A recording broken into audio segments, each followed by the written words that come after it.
Chapter 5. Breaking Point.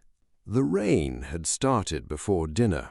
It was not a downpour, more a stubborn, undecided rain, the kind that could not make up its mind between drizzle and deluge.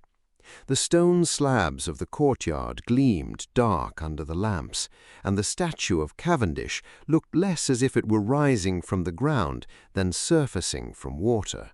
Rose left the library later than usual. The clock above the doors showed 7:30. Officially, she should already have been on her way back to the girls' wing.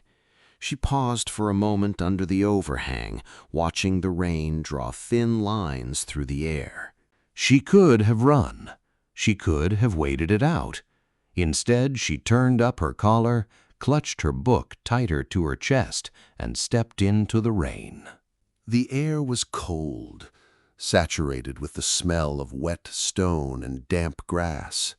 Her shoes slid a little on the steps that generations of pupils had polished smooth. As she passed the row of rhododendrons, the wind shifted, and all at once everything seemed to fall quiet. It took her a second to realize it was not the patter of the rain that had caught her attention. It was another sound beneath it, a soft, rhythmic hiss. Someone's breath. The Cavendish statue stood in the middle of the courtyard on a massive plinth. The founder gazed into the distance with the expression of a man who had forgiven the world its flaws, on the condition the fees had been paid in full. His stone cloak shone with rain, but the niche behind him remained dry and occupied. As Rose's eyes adjusted to the half-dark, she made out a figure wedged between the marble and the hedge. His wet shirt clung to his back, his tie hung loose, and the bright pinprick of a cigarette ember punctured the darkness with every drag. "This isn't one of the designated smoking areas," she said sharply, before she had time to think better of it. Matt lifted his head. For a heartbeat he looked genuinely surprised, as if no one had the right to find him here, under Cavendish's protection, in the middle of his private escape. "Relax, Hartley," he muttered, squinting against the smoke. "The dear founder doesn't guard anything but his own reputation now. We could both fit under his cloak if you like." He shifted a few centimeters, making room on the narrow strip of dry stone, an invitation into his refuge. Rose stayed in the rain. "He always struck me as the sort to write the rules, not let people break them behind his back," she said. Matt snorted. "Rules are written by people who are afraid their names will never make it onto plaques like this," he said, flicking ash towards the brass plate at the statue's feet. He drew again. The smell of tobacco tangled with the dampness of the night. Rose felt the familiar scratch in her throat, not from the smoke, but from the memory of the report that had changed everything 2 years earlier. "You should be inside," she observed, "in a nice warm common room with a mug of something pretending to be cocoa." "And you should be in your wing with Horace," he shot back. "We're both betraying our species." They were silent for a moment. Rain drummed on stone, ran down Cavendish's face and through Rose's hair. "What dragged you out here?" he asked at last. "Archives close at 5. "Not all of us have such a thriving social life," she said. "Some of us make do with dead yearbooks." "The dead have one advantage," he replied. "They don't talk back, unlike the living." He let the smoke go slowly, staring at a point somewhere above her head. She watched him more closely. Despite the rain and cold, Matt looked like someone who had just slipped out of his costume. His shoulders were slightly lower, his face less set. Only his fingers gave him away. They trembled just barely around the cigarette. "What are you doing out here, Whitby?" she asked, "apart from breaking at least 3 rules at once." Rehearsing, he said without missing a beat.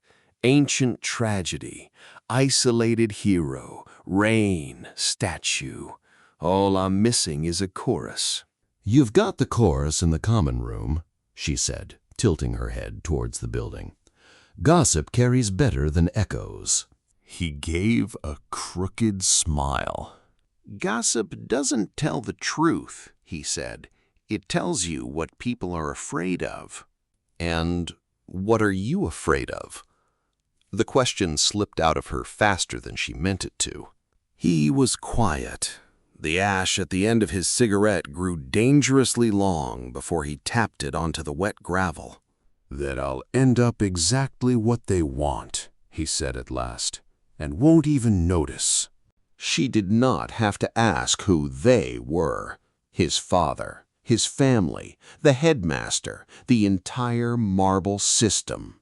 "That doesn't sound impossible to avoid," she said carefully. "You can not become that." "You say that from the vantage point of someone who still gets to choose," he replied. "I was born in a role. You're only just learning yours." There was something insulting in it, and something uncomfortably accurate. "I'm not an actor," she muttered. "I'm just doing what's necessary to survive." "So am I," he said. "It's just that when I do it, they call it cynicism. When you do it, they call it ambition." He turned his head. At that moment the rain thickened, the drops bouncing off the plinth like tiny stones. "Do you know what's funny?"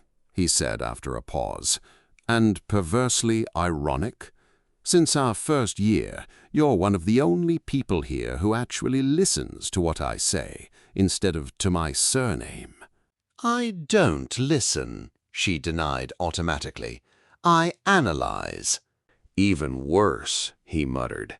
"Analysts are more dangerous than listeners." He finished the cigarette, crushed it against the whetstone, and pushed the butt down into a crack between the slabs. Before she could decide what to say next, he stepped half a pace closer, not enough to invade her space, but close enough for her to catch the smell of smoke and damp fabric. "If you're digging in the archives, Hartley," he said quietly, "you'd better remember this. The names down there aren't there to tell the truth. They're there to bury it. My uncle has a little plaque in Cavendish Hall, not because he was a good man." He met her eyes, sharp. "Once you start scratching the marble, you'd better be sure you've got something to hold up when they come for you over it." "Is that a threat?" she asked, lifting her chin. "It's a warning," he said. "Once in a lifetime." For a fraction of a second, there was no rain between them, no statue, just a tension that did not yet have a name. Rose tightened her grip on the book. "Thank you," she said coolly, "but I take warnings from people I trust." She turned towards the girl's wing without waiting for an answer. She could feel his gaze on her back, heavy, intent, full of things she was not yet willing to unpack. The rain washed the smoke stains from the stone. Matt's words would not be rinsed away so easily. Late that night, the light in the girls' room was the only bright patch on the corridor. They had pulled the curtains, but not quite shut them. A pale yellow strip from the courtyard lamp slipped in through the gap. Caroline lay sprawled across her bed, legs hanging over the edge. One hand clutched a magazine with bent corners, the other was flung above her head. "If St. Oswald's had the slightest heart," she announced, "someone would be going round with hot chocolate at this hour." Rose sat on her own bed on the other side of the narrow strip of carpet. Her book lay closed beside her. This time she was not even pretending to read. A notebook rested on her knees, but she had not touched her pen. "If St. Oswald's had the slightest heart," she said, "we wouldn't have to prove we deserve to leave." "Stop ruining my hot chocolate fantasy," Caroline groaned. "It's the only realistic dream I have for this year." She rolled onto her side so she could see Rose. "What's going on in your head?" she asked. "And don't say Horace. I know when it's Horace and when it's something worse." Rose hesitated, but only for a moment. "The archive," she said. "Victor, the box from 76. Caroline blinked. "That sounds like the title of an appallingly boring film," she said. "The box from 76, Revenge of the Files." "You'd still watch it," Rose said, "as long as someone played Matt Whitby." Caroline's smile turned crooked. Matt would be played by one of those boys whose hair is always wet, even when it's dry, she said. You know, the ones who look like they've just climbed out of a swimming pool, when really they've just climbed out of their own issues. She laughed at her own metaphor. Rose smiled too, genuinely this time. "Seriously," Caroline added a moment later, her tone softening. "I can see this is eating at you. The archive, Whitby, all these mausoleums." She waved a hand. "Think about something stupid for once. A dress for the ball. The fact we might not have compulsory uniforms next year. Anything that isn't wax and dates." "If I don't think about wax and dates, I won't have anything next year," Rose said. "Not even a dress." Caroline flopped onto her back again. "I hate it when you're right," she said. "It makes me feel like I'm obliged to be responsible too, and I have other plans." "What plans?" Rose asked, though she knew some of them already. Parties, the ball, possibly an illicit trip to town. Caroline pulled herself upright, knees tucked under her chin. "For you to remember at least one thing about this place that isn't a percentage, a grade, or a death certificate," she said suddenly, more serious. "Like the fact that once in your life you danced at the Cavendish Hall ball and no one was marking you down for it."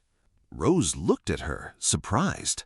She had not expected a declaration like that at midnight from someone who had been playing cards on the common room table an hour earlier. "That's your plan?" she asked. "Turn me into a ball anecdote?" "Yes," Caroline nodded. "Preferably several. One tragic, one funny, one we only talk about after the third glass of wine in 10 years' time." Muted laughter floated in from the corridor, and for a brief moment Rose found herself wanting fiercely to belong to one of those foolish stories instead of only editing them in her head. "You know I can't dance," she muttered. "You know that's not going to stop me," Caroline said, swinging her legs over the side of the bed and stepping into the middle of the room. She held out a hand towards Rose with theatrical flourish.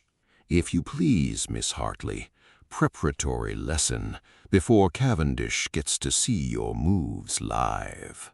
"You're insane," Rose muttered, but she put the notebook aside. She got up reluctantly and stood facing Caroline. They were almost the same height, but Caroline had a softness Rose never quite managed. "Right foot," Caroline whispered, bossy and conspiratorial. "Left foot. If you step on my toes, I'll blame the school, not you." They shuffled about the narrow strip of carpet, bumping into their beds, laughing too loudly for the hour. Twice Rose nearly lost her balance. Once she did step on Caroline's foot. "Sorry," she wondered. "That's the point of dancing," Caroline said, pulling an exaggerated face. "It hurts a little, but at least you know you're alive." After a few minutes, they were both slightly out of breath from laughing. Rose flopped back onto her bed, the tightness of the day easing just a fraction. "If anyone asks," Caroline said, gesturing at their tangled hair and skewed blankets, "we tell them I was tutoring you in applied geometry." "That would still be the most scandalous thing in my file," Rose said, but this time it did not sound like a complaint. When they turned out the light, Rose lay for a while staring into the dark. The patter of rain at the window blended with Caroline's steady breathing. She thought that perhaps Caroline was right about one thing. If St. Oswald's was going to swallow her, it would be something to know that, lodged somewhere inside all the wax and marble, there was also this room, this laughter, this clumsy attempt at dancing in the dark. Something that could not be written into a report or shut away in a box.